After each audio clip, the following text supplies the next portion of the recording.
रांजणगावचा महागणपती कसा प्रकट झाला? प्राचीन काळी त्रिपुरासूर हा वृत्समत ऋषींचा पुत्र होता.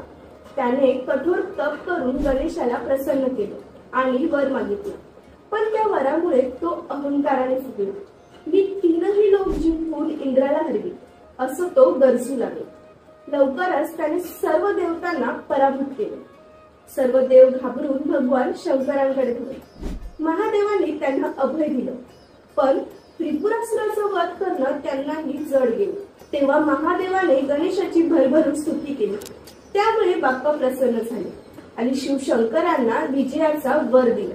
म्हणूनच याच ठिकाणी महादेवाने श्री गणपती बाप्पाची स्थापना केली आणि मग युद्धात फक्त एका बाणाने त्रिपुरासुराचा वध केला.